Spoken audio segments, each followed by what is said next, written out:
Birthday চলে গেছে 1 week তো হয়ে গেল, আর আমার শরীরটা না খুবই খারাপ, ভয়েস শুনেই হয়তো বুঝতে পারছো। তো তার জন্য ভিডিও আপলোড করা হয়নি আর এডিট করাও হয়নি। তো চলো আজকে ভাবলাম বার্থডে ভ্লগটা শেয়ার করেই দিই, না হলে কি আর একবারে পরের বছরের বার্থডের সঙ্গে শেয়ার করব।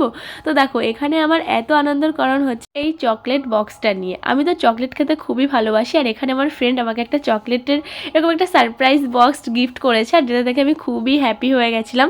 আর তারপরে ছিল এখানে একটা ইয়ারফোন। বিলিভ মি গাইজ, আমি বুঝতেই পারিনি ওরা আমার জন্য এত কিছু প্ল্যান করেছে, আর আমি তো খুবই হ্যাপি ছিলাম। আর আমার দিনটাকে এতটা স্পেশাল করার জন্যে থ্যাংক ইউ সো মাচ। আর আমি সব থেকে হ্যাপি হয়েছি আমার এই রিং দুটো দেখে, এই দুটো না আমার খুবই পছন্দ হয়েছে। আর তারপরে আমরা সবাই মিলে এখানে খেয়ে নিয়েছিলাম, আর আমি আমার একটা ফ্রেন্ডকে বলেছিলাম একটু ভিডিও করে দে। তোমরাই দেখো কীভাবে ভিডিও করেছে। তারপরে আমি ভাবলাম ঠিক আছে একটু ভালো করে আমি একটা ভিডিও নিই। তো এই যে তারপরে আমরা এখানে খেয়ে নিয়েছিলাম, আর শম্পা এদিকে আমার টেডিটা নিয়ে আসতেই পারছে না, আর ওদিকে আমাদের ট্রেনের টাইম হয়ে গেছিলো।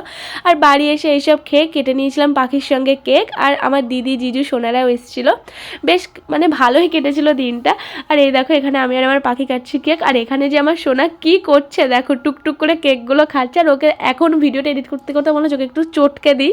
তো এই যে এই গিফটগুলো আমি পেয়েছিলাম, আর এটা দিয়েছে আমার একটা ফ্রেন্ড, এগুলো আর এই শার্টটা দিয়েছে আমার জিজু, এটা দিয়েছে শম্পা, এটা দিয়েছে মা। তো আজকের মতন এই পর্যন্তই, টাটা সবাই।